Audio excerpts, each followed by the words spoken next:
Assalamualaikum warahmatullahi wabarakatuh. Jadi kemarin 26 Desember itu terjadi tsunami, Desember 2004 terjadi tsunami di Aceh, dan itu korbannya sangat banyak karena diakibatkan oleh gempa tektonik 9,2.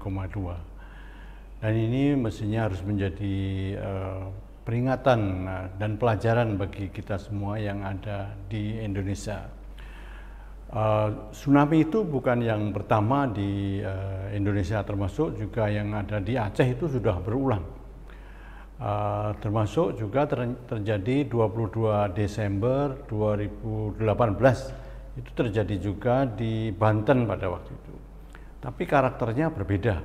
Kalau di Banten itu karena longsoran, tapi kalau di Aceh itu karena tektonik tadi, karena ada gempa tektonik, karena ada tumbukan lempeng, dan itu menimbulkan tsunami yang cukup besar, 30 meter tingginya. Dan ada banyak pelajaran yang bisa kita gali dan bisa kita gunakan di tempat yang lain.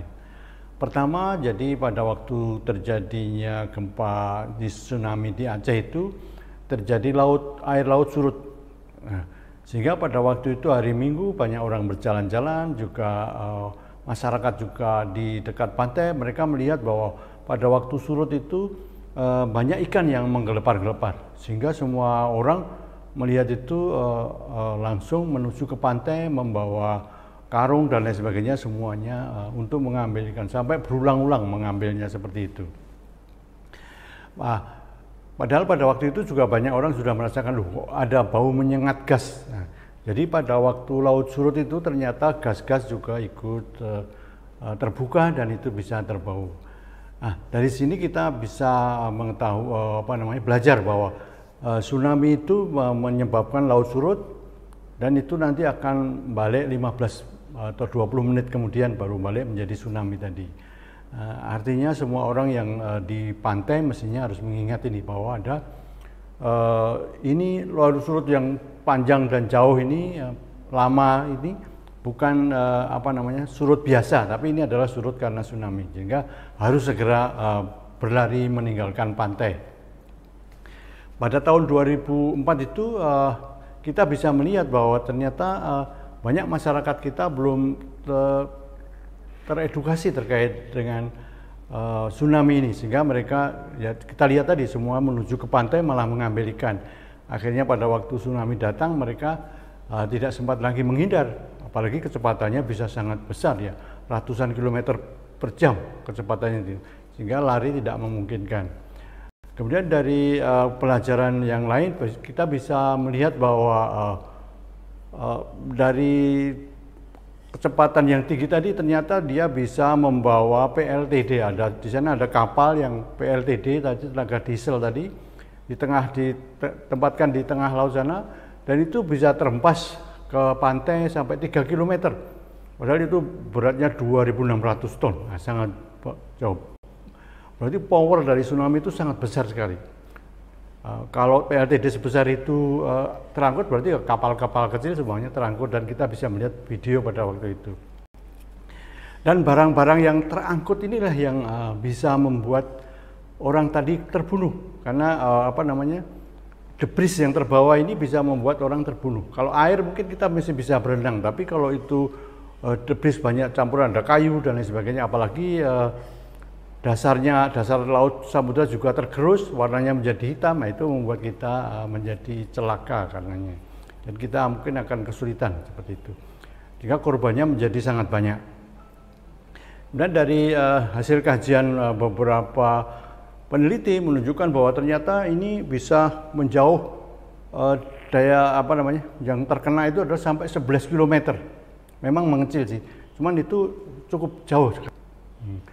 Artinya kita dari pelajaran itu, dan kita bisa melihat di sana ternyata di Aceh juga sudah didirikan museum tsunami, sekaligus berfungsi sebagai nanti kalau pengungsian sementara.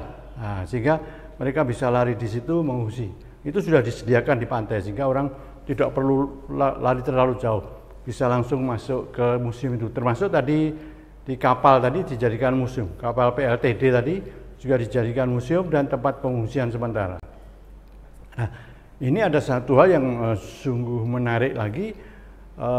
Ini berawal dari foto satelit NASA. Jadi pada waktu foto satelit NASA tadi melihat di pantai di daerah Loch Ness, ternyata ada satu bangunan yang selamat. Satu bangunan pada waktu itu. Setelah didekati ternyata itu adalah masjid.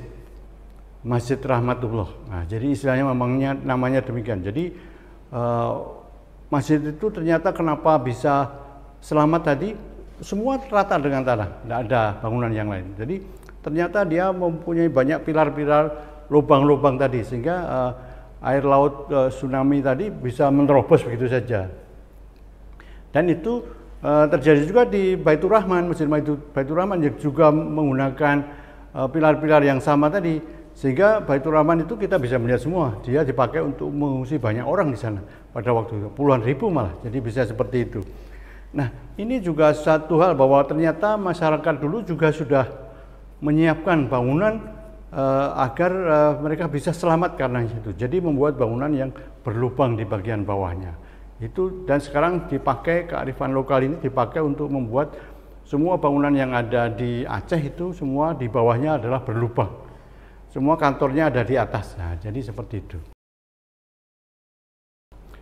Nah kira-kira gitu, dan ini harus menjadi pelajaran kita semua, karena saat ini di pantai di seluruh Indonesia yang berhadapan dengan tektonik tadi, kemungkinan terjadinya tsunami besar. Nah sekarang kawasan itu menjadi kawasan wisata. Nah mestinya semua orang harus belajar ini. Jadi salah satunya tadi kalau ada laut surut jangan malah justru menuju ke pantai, menuju ke laut untuk mengambil ikan, tapi segera lari mencari tempat yang tinggi sesegera mungkin. Nah, karena dia akan datang nanti baliknya air itu sekitar 10 sampai 15 menit. Jadi sebenarnya kita punya waktu mungkin 10 sampai 20 menit untuk meninggalkan pantai. Demikian dari kami dari Teknik Geofisika, semoga apa yang kita press release yang kita bagikan hari ini bermanfaat. Assalamualaikum warahmatullahi wabarakatuh.